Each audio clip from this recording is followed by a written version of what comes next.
Alors, partons à la découverte d'une start-up qui a décidé de concurrencer la multinationale Nestlé et sa fameuse marque Nespresso. Ivory Blue produit du café en capsule pour la classe moyenne. On regarde.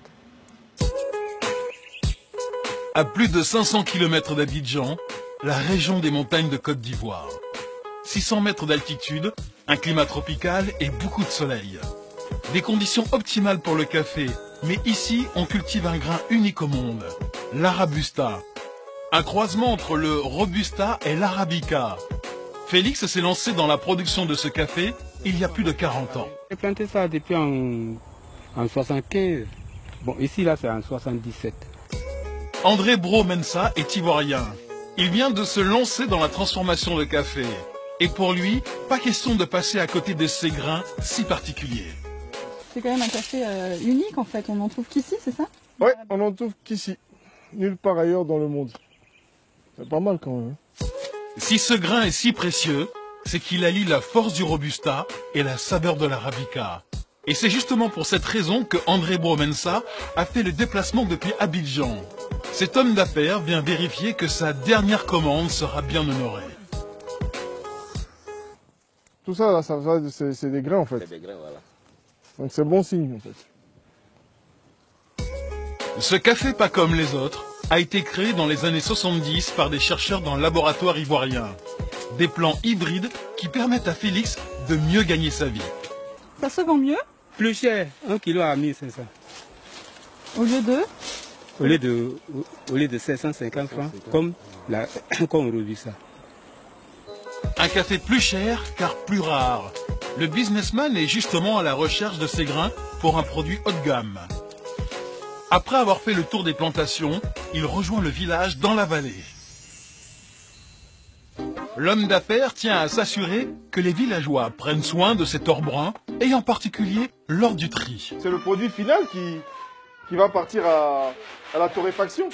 Donc il faut qu'il soit le plus sain, le plus propre possible.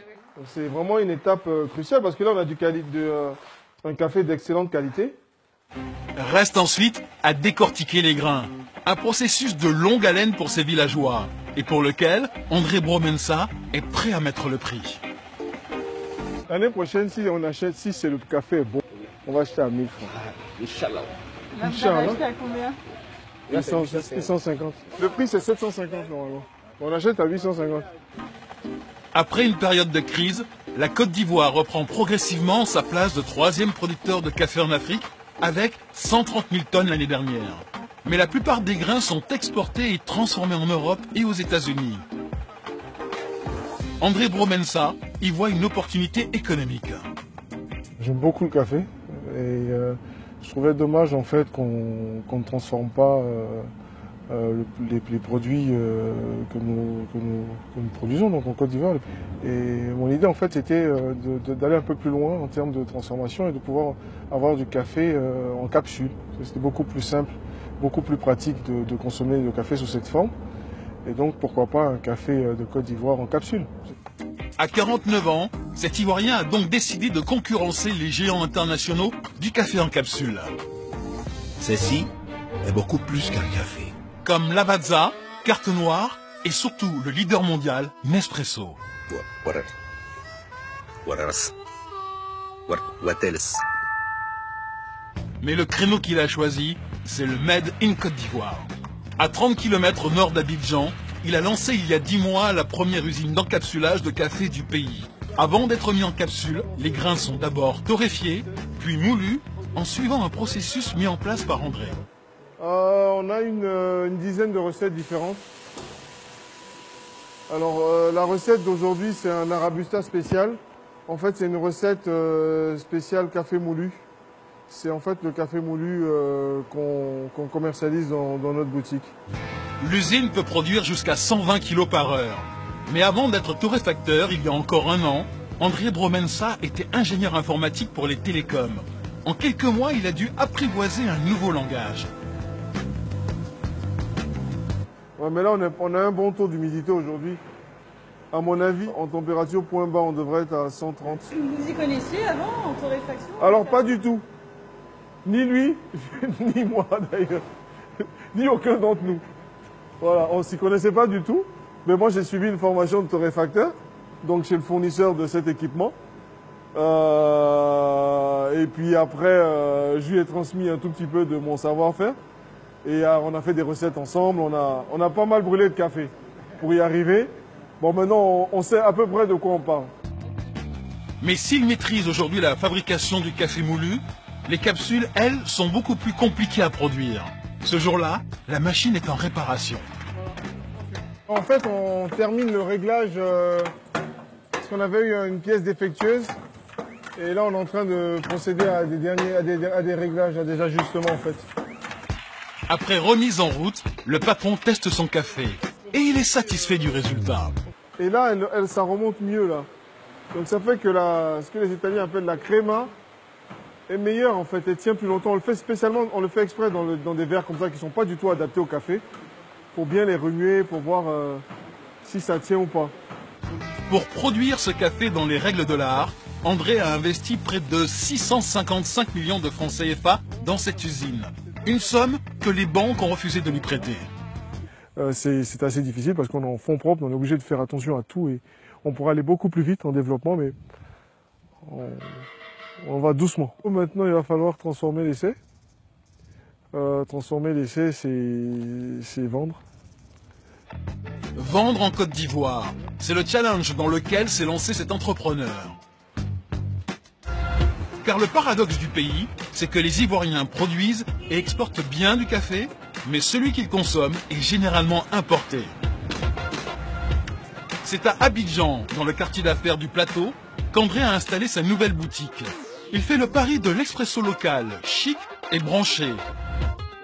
Le nom de son café, Ivory Blue, est inspiré des noms des plus grands crus de grains comme le Blue Mountain. Sa boutique reprend les codes de son plus grand concurrent et il a poussé le concept jusqu'à proposer une machine à capsules. C'est un premier lot de machines que nous avons confectionné avec un partenaire italien. Et les clients aiment bien, c'est assez design. On a un autre modèle en noir qui, je pense, sera le modèle définitif. Prix de la machine, 75 000 francs CFA tout de même. Un peu plus cher que les entrées de gamme de ses concurrents, les capsules, elles, sont 30% moins chères, à 350 francs CFA à l'unité. Un prix qu'il veut réduire une fois, la marque bien installée. Et pour trouver de nouveaux clients, André mise sur un réseau de distributeurs haut de gamme. Ce matin, il a rendez-vous avec Fabienne. Elle dirige un coffee shop et elle est très intéressée par le produit d'André. Il est moins fort, bien sûr, parce que c'est un café. Mais il n'est pas loin de l'autre. Oui, effectivement. Aujourd'hui, elle se fournit en grains d'Éthiopie et du Kenya. Mais elle veut les remplacer par ce café ivoirien. Pour la commerçante, c'est un argument de vente. Lorsqu'on vient dans un coffee shop, c'est pour une expérience. Donc l'expérience aussi se fait à travers le produit qu'on déguste. Et je pense que les clients, enfin c'est même pas que je pense, c'est que j'ai remarqué que les clients, ils aiment bien savoir d'où viennent les produits. Et le produit fabriqué en Côte d'Ivoire a un autre atout. Pour Fabienne, c'est un gain de temps et d'argent. Importer en Côte d'Ivoire, c'est excusez-moi pour le terme, une grosse galère. C'est administrativement lourd, c'est cher. Ouais, financièrement, c'est cher. On s'en sort pas. Et en Côte d'Ivoire, il y a un marché très important. André en est persuadé. Il mise sur la classe moyenne. Maintenant, il y a l'accessibilité aux produits. Il y a un coût. Mais il y a pas mal de gens qui consomment du café. Donc il faut trouver une solution pour qu'on puisse consommer le café à un prix abordable. Et à ce moment-là, on pourra démocratiser le café. André Bromensa espère aussi un jour s'exporter dans toute la sous-région, car le café est le deuxième bien de consommation le plus échangé mondialement, après le pétrole.